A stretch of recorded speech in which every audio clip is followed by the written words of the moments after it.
भारत ने दुनिया को दे दी है चेतावनी कि अगर भारत की ओर किसी ने नजर उठाकर देखा तो उसकी खैर नहीं, और भारत उस देश को पहले मारेगा जो पहले भारत पर अटैक करेगा। भारत की यह रणनीति है नोट हिट फर्स्ट। इसी कारण पहले मारो मत और बाद में छोड़ो मत।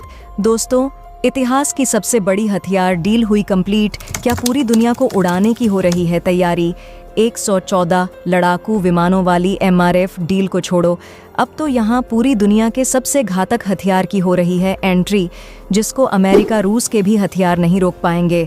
इस तरह की डिफेंस तैयारी को देखकर कई देशों का सिर झुक गया।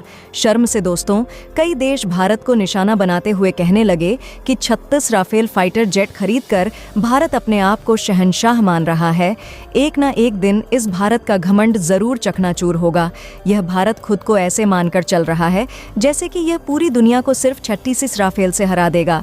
दोस्तों, क्या है पूरा मामला आज के इस वीडियो में जानेंगे, तो अंत तक अवश्य बने रहे ताकि आपको कंप्लीट इन्फॉर्मेशन मिल सके।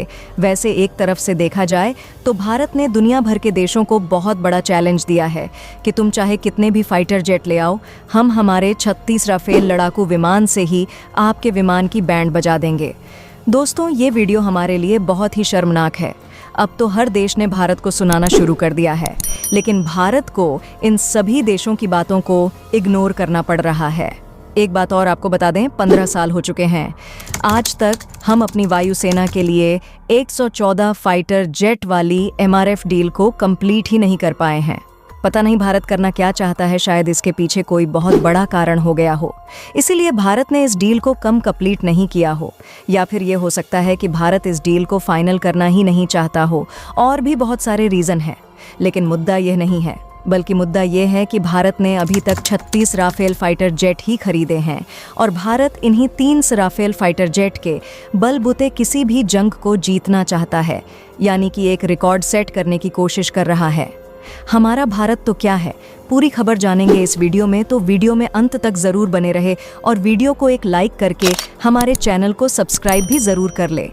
तो दोस्तों, आज ये खबर देखकर हमारे राष्ट्र के तमाम नीति निर्धारक और सरकार में बैठे बाबू अपना सर शर्म से जरूर झुका ले, क्योंकि यह खबर है ही इतनी शर्मनाक। इसका रीज़न ये है कि हमारा जो एक दुश्मन देश है, आज वह हमें बता रहा है कि राष्ट्र की सुरक्षा कैसे की जाती है। भले उसके पास पैसे नहीं है, बल्कि उसकी इकोनॉमी संकट में चल रही है। GDP ग्रोथ 0 हो चुकी है। देश में फाइनेंशियल क्राइसिस 70 पर को पार कर चुकी है। उसके बावजूद अपने देश और देशवासियों की सुरक्षा में कोई कसर नहीं छोड़ रहा है, और हम सिर्फ 36 राफेल फाइटर जेट खरीदकर अपने आप को शहंशाह मान कर चल रहे हैं। हमारे देश की मीडिया का घमंड उस लेवल पर है कि 36 राफेल से वह दुनिया जीतने का दावा करती है, लेकिन ज़मीनी हकीकत यह है कि हमारे पायलट अपनी कुशलता के दम पर ताबूत उड़ाकर राष्ट्र की सुरक्षा कर रहे हैं। ऐसे लड़ाकू विमान जिन्हें 60 साल हो चुके हैं, उनसे भारत अपने देश की सुरक्षा कर रहा है। ऐसे ज़माने में जब मोटरसाइकिल भी 5 से 6 साल नहीं चलती, हम इस फाइटर जेट जैसे क्रिटिकल टेक्नोलॉजी को इतने लंबे सालों तक घसीट रहे हैं, और इसका खामियाजा हमारे देश के बहादुर पायलट अपनी जान देकर चुका रहे। लेकिन ऐसे में तुर्की जैसा एक देश है जो एग्जाम्पल बनना चाहिए भारत और भारत के नीति निर्धारकों के लिए कैसे।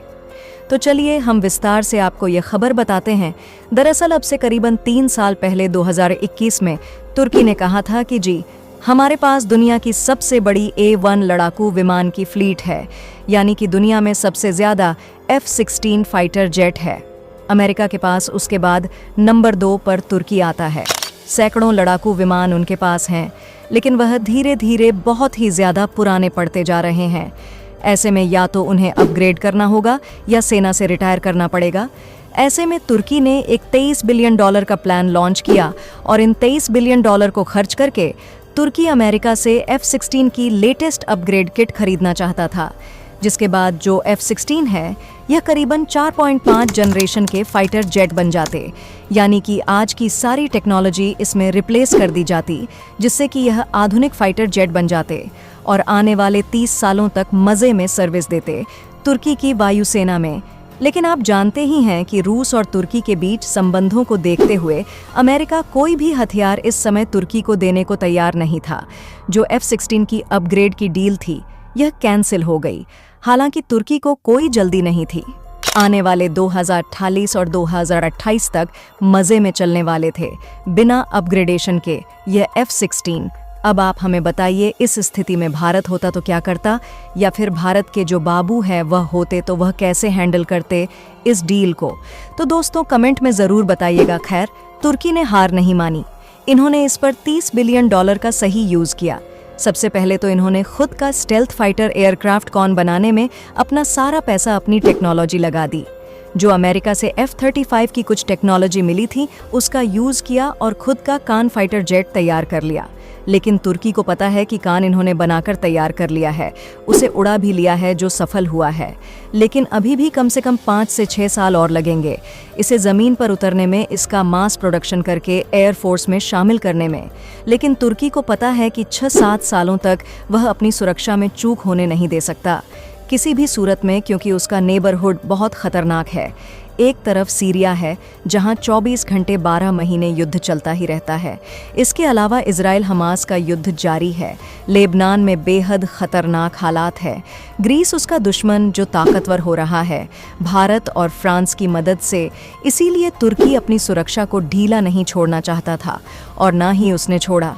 आप अपने फ़ोन की स्क्रीन पर देखिए, खबर निकलकर सामने आई है कि तुर्की जर्मनी और ब्रिटेन से बातचीत करना शुरू कर चुका है। यूरोफाइटर टाइफून फाइटर जेट को लेकर इनकी प्लानिंग है कि अपनी सेना में कम से कम 3 से 4 स्क्वाड्रन यानी करीबन 60 से 70 यूरोफाइटर टाइफून शामिल करिए, और इसकी हेल्प से यह पुराने जो F-16 है उन्हें रिटायर कर देंगे। हालांकि अभी वह अब भी 4-5 साल चल सकते हैं, लेकिन यह रिस्क लेना नहीं चाहते और उन्हें रिप्लेस करेंगे यूरोफाइटर टाइफून से।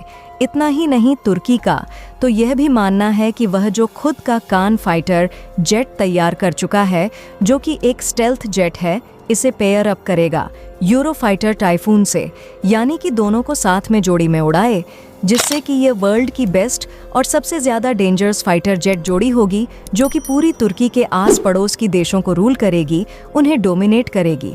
और इससे आप अंदाज़ा लगाइए कि तुर्की किस लेवल की प्लानिंग कर रहा है। वह सिर्फ अपने दुश्मनों को टक्कर नहीं देना चाहता, वह अपने आस पड़ोस के देशों को डोमिनेट करने की प्लानिंग रखता है, क्योंकि उसे पता है अपने पड़ोसी देशों को जितना दबाकर रखोगे अपनी सुरक्षा उतनी ही ज़्यादा सॉलिड होगी। लेकिन दूसरी तरफ भारत है, जिसकी इकोनॉमी वर्ल्ड में सबसे तेज़ से बढ़ने वाली है। आने वाले 1.5 साल में दुनिया की तीसरी सबसे बड़ी इकोनॉमी बन जाएगा। खजाना $650 बिलियन के पार है, लेकिन उसके बावजूद 15 साल हो चुके हैं। आज तक हम अपनी वायुसेना के लिए 114 फाइटर जेट वाली MRF डील को कंप्लीट ही नहीं कर पाए।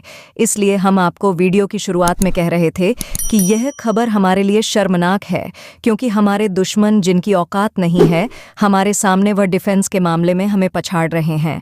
तो दोस्तों, इसके बारे में आपका क्या कहना है, कमेंट बॉक्स में हमें ज़रूर बताइएगा। तो मिलते हैं आपको नेक्स्ट वीडियो में, तब तक के लिए नमस्कार।